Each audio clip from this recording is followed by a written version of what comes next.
നിലമ്പൂർ ഉപതെരഞ്ഞെടുപ്പ് സ്ഥാനാർത്ഥികളെ മറനീക്കി പുറത്തു കൊണ്ടുവരുന്ന ഈ പരിപാടിയിൽ UDF സ്ഥാനാർത്ഥി ആര്യാടൻ ഷൗക്കത്തിനെയും LDF സ്ഥാനാർത്ഥി M സ്വരാജിനെയും മറനീക്കി പുറത്തു കൊണ്ടുവന്നപ്പോൾ ഞാൻ ആദ്യം UDF വിരോധിയും പിന്നെ LDF വിരോധിയുമായി. ഇനി NDA സ്ഥാനാർത്ഥി അഡ്വക്കേറ്റ് മോഹൻ ജോർജിനെ മറനീക്കി പുറത്തു കൊണ്ടുവരുമ്പോൾ ഞാൻ NDA വിരോധിയുമാകും. അതിനേക്കാൾ വലിയ കഷ്ടം ദേശഭക്തി ഇല്ലാത്തവനും ആക്കി കളയും എന്നതാണ്. ഇന്ന് ദേശസ്നേഹം എന്നത് BJPക്ക് മാത്രം തീരെഴുതി കൊടുത്തതാക്കി മാറ്റാനുള്ള ദൂരവ്യാപകമായ ദുഷ്ഫലങ്ങൾ ഉളവാക്കുന്ന ഒരു പ്രവണത കണ്ടുവരുന്നുണ്ട്. അത് പണ്ട് ഹിറ്റ്ലറുടെ നാസി പാർട്ടിയിൽ ചേരുന്നവർ മാത്രമാണ് ജർമ്മൻ ശുദ്ധരക്തത്തെ അംഗീകരിക്കുന്നവരെന്നും മറ്റെല്ലാവരും രാജ്യദ്രോഹികളുമാണെന്ന് വരുത്തി തീർക്കാൻ ഹിറ്റ്ലർ ആസൂത്രിതമായി ചെയ്തു വന്ന ഫാസിസ്റ്റ് നാസിസ്റ്റ് നയപരിപാടിയുടെ തനി ആവർത്തനമാണ്. ചരിത്രം അറിയാവുന്നവർക്ക് അതറിയാം. അല്ലാത്തവർ ഫാസിസ്റ്റ് ചരിത്രവും വ്യാപനവും വ്യക്തമാക്കുന്ന ജേസൺ സ്റ്റാലിയുടെ ഹൗ ഫാസിസം വർക്സ് എന്ന പുസ്തകം ഒന്ന് വായിച്ചാൽ ഹിറ്റ്ലറുടെ ഫാസിസവും മോദിയുടെ BJPയും എത്രമാത്രം അടുത്തിരിക്കുന്നു എന്ന് ബോധ്യമാകും. പക്ഷെ അതിന് അന്ധമായ വർഗീയത മാറ്റി നിർത്തിയുള്ള ഒരു ആത്മപരിശോധന അനിവാര്യമാണ്. അതിന് എത്ര BJPക്കാർ തയ്യാറാകുമെന്ന് എനിക്കറിയില്ല. ഇത് പറഞ്ഞാൽ പോലും നിങ്ങളുടെ മുഖം കറുക്കുമെന്നറിയാം. പക്ഷേ സത്യം പറയാതിരിക്കാനാവില്ലല്ലോ. ഇനി NDA സ്ഥാനാർത്ഥി മോഹൻ ജോർജിലേക്ക് വരാം. ആരാണ് ഈ മോഹൻ ജോർജ്? ഗൂഗിളിൽ തപ്പിയാൽ പോലും കാണുന്നില്ലല്ലോ എന്ന് ചോദിക്കുന്നത് ഞാനല്ല, പണ്ട് BJPയുടെ വക്താവായിരുന്ന ഇപ്പോൾ UDFനൊപ്പം നടക്കുന്ന സന്ദീപ് വാര്യരാണ്. അദ്ദേഹം മറ്റൊരു കാര്യം കൂടി ചോദിക്കുന്നുണ്ട്. ഗൂഗിളിൽ തപ്പിയാൽ പോലും കിട്ടാത്ത ആളെ സ്ഥാനാർത്ഥിയായി പ്രഖ്യാപിച്ച BJP സംസ്ഥാന നേതൃത്വം പ്രവർത്തകരെ ആരാക്കി?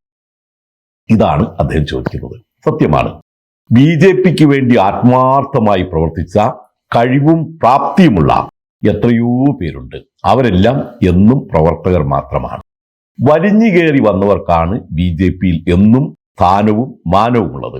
അതുതന്നെ BJPയിലേക്ക് വലിഞ്ഞു കയറി വന്ന ഒരു ക്വാളിറ്റിയും ഇല്ലാത്തവർക്കാണ് എല്ലാ സ്ഥാനമാനങ്ങളും ഉള്ളത്. അത് നാളെ ആ പാർട്ടിക്ക് തന്നെ വലിയ വിനയാകുമെന്ന കാര്യം ഉറപ്പാണ്. അല്ലെങ്കിൽ നോക്കൂ, ആർക്കും വേണ്ടാത്ത ഒരു രാഷ്ട്രീയ ഭിക്ഷാന്തേഹിയായി നടന്ന അബ്ദുള്ളക്കുട്ടി ഇപ്പോൾ BJPയുടെ ദേശീയ നേതാവാണ്.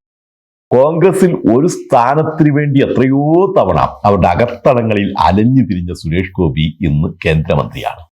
കോൺഗ്രസിനൊരു ഭാരമായിരുന്ന AK ആന്റണിയുടെ മകൻ എന്നതൊഴിച്ച് ഒരു ക്വാളിറ്റിയും ഇല്ലാത്ത അനിൽ ആന്റണി BJPയുടെ സ്ഥാനാർത്ഥിയായി ഇനി നാളെ രാജ്യസഭാംഗവും ആയിക്കൂടുന്നില്ല. അതൊക്കെ മുൻകൂട്ടി കണ്ടുകൊണ്ട് തന്നെയാണ് രാഷ്ട്രീയത്തിലെ തികച്ചും അവസരവാദിയായ ആന്റണി മകനെ BJPയിൽ ചേർത്തത് എന്നതും വിവരമുള്ളവർക്കെല്ലാം അറിയാവുന്ന വസ്തുതയാണ്. ഇനിയും എത്രയോ പേരുണ്ട് വലിഞ്ഞു കയറി വന്ന് BJPയിൽ വലിയവരായി മാറിയവർ. അതിവിടെ വിഷയമല്ല. മോഹൻ ജോർജിനെ കുറിച്ച് പറയുമ്പോൾ അദ്ദേഹം കേരള കോൺഗ്രസ് മാണി വിഭാഗത്തിലെ വിദ്യാർത്ഥി നേതാവായാണ് പാർട്ടിയിലെത്തുന്നത്. എന്നാൽ പാർട്ടി വിരുദ്ധ പ്രവർത്തനം നടത്തിയതിന്റെ പേരിൽ അദ്ദേഹത്തെ മാണി തന്നെ പിന്നീട് പുറത്താക്കിയാണ് ഉണ്ടായത്. പിന്നെ ബാലകൃഷ്ണപിള്ളയുടെ കാല് പിടിച്ച് കേരള കോൺഗ്രസ് പിള്ള ഗ്രൂപ്പിന്റെ ഭാഗമായി. പിള്ള ഗ്രൂപ്പിൽ എത്തിയപ്പോൾ അവിടെയും കുത്തിത്തിരിപ്പ് തുടങ്ങി. പിള്ളയും ചവിട്ടി പുറത്താക്കി.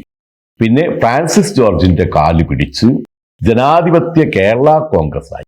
ജനാധിപത്യ കേരള കോൺഗ്രസ് ജോസഫ് ഗ്രൂപ്പിൽ ലയിച്ചപ്പോൾ അവിടെ എത്തി. പക്ഷേ ജോസഫിന് ആളെ ശരിക്കും തിരിച്ചറിയാവുന്നതുകൊണ്ട് വലിയ സ്ഥാനവും മാനവും ഒന്നും കൊടുത്തില്ല. അവസാനം എനിക്ക് കേരള കോൺഗ്രസിൽ ഒരു പതാക പുതച്ച് മരിക്കണമെന്നാണ് ആഗ്രഹം എന്ന് പറഞ്ഞ് കാലി പിടിച്ചപ്പോൾ എല്ലാവരോടും കൂടിയാലോചിച്ച് ഒരു സീനിയർ മെമ്പർ അല്ലേ എന്നൊക്കെ പരിഗണിച്ച് സംസ്ഥാന സമിതിയിൽ ജോസഫ് ഒരു അംഗത്വം കൊടുത്തു എന്നല്ലാതെ കാര്യമായിട്ടൊന്നും അദ്ദേഹത്തെ പരിഗണിച്ചില്ല. ഇങ്ങനെ ആർക്കും വേണ്ടാത്ത മോഹൻ ജോർജാണ് ഇപ്പോൾ BJPയിൽ എത്തിയിരിക്കുന്നത്.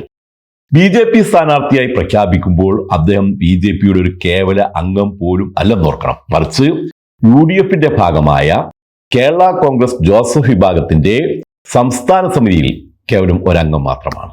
ഇനി കേരള കോൺഗ്രസ് വിടാനുള്ള കാരണം ചോദിച്ചപ്പോൾ അദ്ദേഹം പറഞ്ഞ ഉത്തരം കേൾക്കട്ടെ. ഇതാ, കേരള കോൺഗ്രസ് പാർട്ടിക്ക് യാതൊരു ശക്തിയില്ല. ഈ ഉറുമ്പിന്റെ തലയായിരിക്കുന്നതിനേക്കാൾ നല്ലത് ആനയുടെ വാലായിരിക്കുന്നതാണ്. ഒരു ശക്തിയില്ലാത്ത കേരള കോൺഗ്രസിന്റെ സംസ്ഥാന ഭാരമായിരിക്കുന്നതിനേക്കാൾ നല്ലത് BJPയുടെ ഒരു മെമ്പറായിട്ടിരിക്കുന്നതാണ്. നോക്കൂ, കേരള കോൺഗ്രസിന് ഒരു ശക്തിയുമില്ല, അതുകൊണ്ട് മാറി. ഇതാണ് പറയുന്നത്. ആദർശമെന്ന് പറയുന്നത് 4 അയലത്ത് പോലും തീണ്ടാത്തവനാണ് താനെന്ന് പരസ്യമായി പറയുന്നതിന്റെ ഉത്തമ ഉദാഹരണമല്ലേ ഈ മറുപടി? കേരള കോൺഗ്രസിനോടുള്ള ആശയവിരുദ്ധതയല്ല, BJP ആദർശത്തോടുള്ള ആകർഷണവുമല്ല, കേരള കോൺഗ്രസിന് ശക്തിയില്ല. അപ്പോൾ പിന്നെ ശക്തിയുള്ള പാർട്ടിയിലേക്ക് എങ്ങനെയെങ്കിലും വലിഞ്ഞു കയറി കിട്ടാവുന്ന അപ്പക്കഷ്ണങ്ങളൊക്കെ വാരിയെടുത്ത് അണ്ണാക്കിലേക്ക് തള്ളുക എന്നൊരു ലക്ഷ്യം മാത്രമുള്ള ഒരു മനുഷ്യൻ. കഷ്ടം. അദ്ദേഹത്തെ ഞാൻ കുറ്റം പറയില്ല.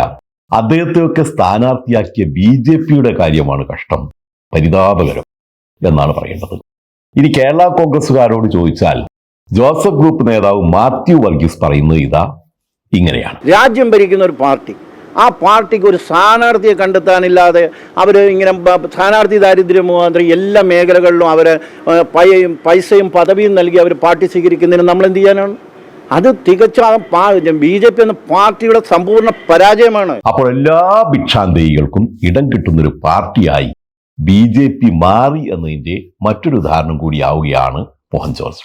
ഇത് മാത്രമല്ല, മോഹൻ ജോർജിനെ സ്ഥാനാർത്ഥിയാക്കിയതിൽ BJPയിൽ തന്നെ മുറുമുറുപ്പുള്ള നിരവധി പേരുണ്ട് എന്നാണ് അവിടെ നിന്നുള്ള ചില BJP സുഹൃത്തുക്കളിൽ നിന്നും എനിക്കറിയാൻ കഴിഞ്ഞത്. പ്രത്യേകിച്ച് ഹിന്ദു മഹാസഭയിൽ തോക്കുസ്വാമി എന്നറിയപ്പെടുന്ന ഹിമവൽ മഹേശ്വര ഭദ്രാനന്ദയുടെ വാക്കുകളിലും അത് വ്യക്തമാണ്. ഇത്രയും വലിയൊരു നമ്മുടെ പ്രസ്ഥാനമാണെങ്കിലും അതിനകത്തും ചില ആൾക്കാരുണ്ട്, എന്ത് പറയാം, RSSന്റെ പേര് പറഞ്ഞ് ഇന്ന് സമൂഹത്തില് ഈ സംഘി എന്ന് പറഞ്ഞ് ചീത്തപ്പേര് കേൾക്കുന്നത്, സംഘദർശനങ്ങൾ ഉൾക്കൊള്ളാതെ ഈ സ്വാർത്ഥ താല്പര്യത്തിന് വേണ്ടിയിട്ട് പ്രവർത്തിക്കുന്ന ചിലവരുണ്ട്. അത് അകത്തുകൊണ്ട്, BJPക്ക് അകത്തുകൊണ്ട്, പുറത്തുമുണ്ട്.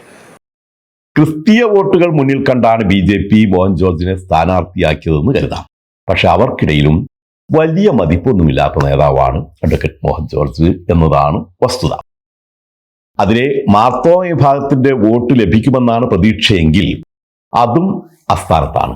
പണ്ട് മാർത്തോമ ചർച്ച് കൗൺസിലും മാർത്തോമ കോളേജ് കൗൺസിലും അംഗമായിരുന്ന മോഹൻ ജോർജിനെ ഇപ്പോൾ അവരും അടുപ്പിക്കുന്നില്ലെന്നാണ് അറിവ്. മലയോര കർഷകർക്കിടയിലും ജനസമ്മിതിയുള്ള ഒരു നേതാവല്ല അഡ്വക്കേറ്റ് മോഹൻ ജോർജ് എന്നതും ഒരു വസ്തുതയാണ്. ഇങ്ങനെ ആർക്കും വേണ്ടാത്ത ഒരു നേതാവിനെ പിടിച്ച് BJP സ്ഥാനാർത്ഥിയാക്കിയതിൽ ദുരൂഹതകൾ ഏറെയുണ്ട്. അതൊരു വലിയ ഗെയിമിന്റെ ഭാഗമാണ്. അത് വ്യക്തമാകുന്നതായിരിക്കും നിലമ്പൂരിലെ തെരഞ്ഞെടുപ്പ് ഫലമെന്ന് മാത്രം ഇപ്പോൾ പറയാം. 2021 8595 വോട്ടുകളാണ് NDAക്ക് ലഭിച്ചത്. മോഹൻ ജോർജ് ഇത് മറികടക്കുമോ എന്ന് കണ്ടറിയാം. അടുത്ത ദിവസം PV അൻവറിന് മറയില്ലാതെ അവതരിപ്പിക്കാം. അതുവരെ നന്ദി, നമസ്കാരം.